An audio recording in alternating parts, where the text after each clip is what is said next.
Hello everyone, my name is Evan, and today we're going to be using the John Deere 2025 tractor on a project that I have out in the pasture. So there's this really narrow crossing that you can cross across a ditch out there that's only wide enough for a four-wheeler, and I'd like to make that a nice wide crossing where you can drive a vehicle or a tractor across. But to do that, I'm going to have to actually put in a culvert so that the water can flow under the crossing, you know. So we're going to be using the backhoe attachment on the back of the tractor so we can dig in and put in this new culvert out in the pasture today.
So that actually didn't take very long at all, but it was a muddy mess because there was actually water kind of backed up on that side of the ditch.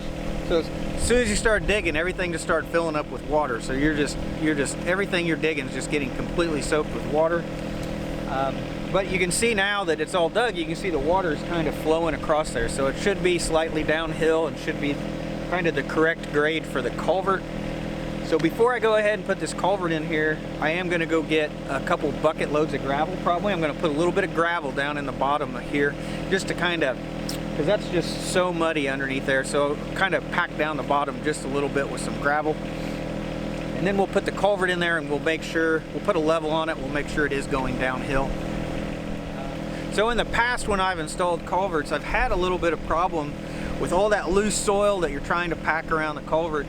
That water actually will kind of work its way under the culvert through that loose dirt, and it'll just start kind of going through there, and it'll slowly kind of erode and slowly start flowing under the culvert instead of through the culvert. So to prevent that, I've never done this before, but I'm going to try it today. I bought a couple bags of concrete, and I'm going to actually, somewhere around the middle of that culvert, I'm going to try to actually take this bagged concrete and fill in around the culvert with that bagged concrete, and hopefully that will harden and maybe kind of make a seal so that water can't flow around the culvert, it has to go through it.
So that actually ended up to only taking like 3 hours, which is way quicker than most of the projects I work on. In fact, I was kind of prepared that this would go into tomorrow if you know.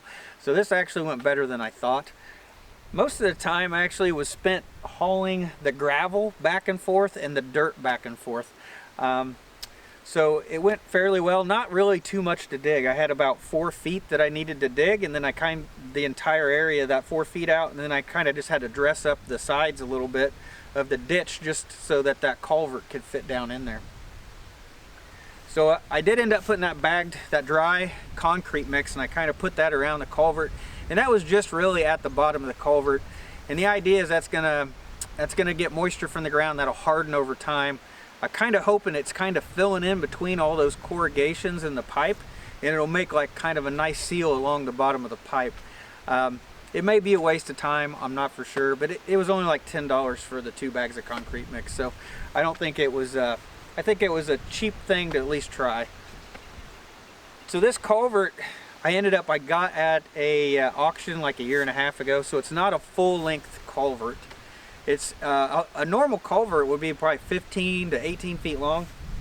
This one's been cut off, and it's probably close to 10 feet long. So it is close. You know, I mean, it's almost too small to really be able to drive over. So I should still be able to drive over with the truck or the tractor, but you're only going to have like a foot and a half on each side when you drive over it.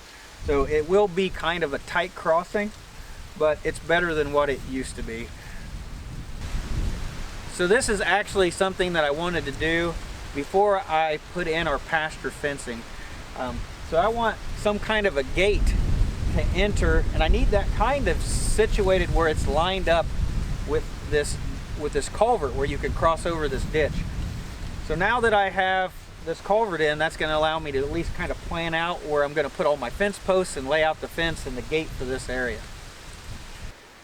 So I am really grateful that I am able to borrow this tractor from my dad. So it's really nice to be able to have access to some type of a backhoe when you've got these little projects around here. Because if I would have to go and rent something like this, it could cost me like $500 a weekend to rent like a backhoe or a mini excavator. So being able to borrow this tractor definitely saves me a lot of money on projects like this.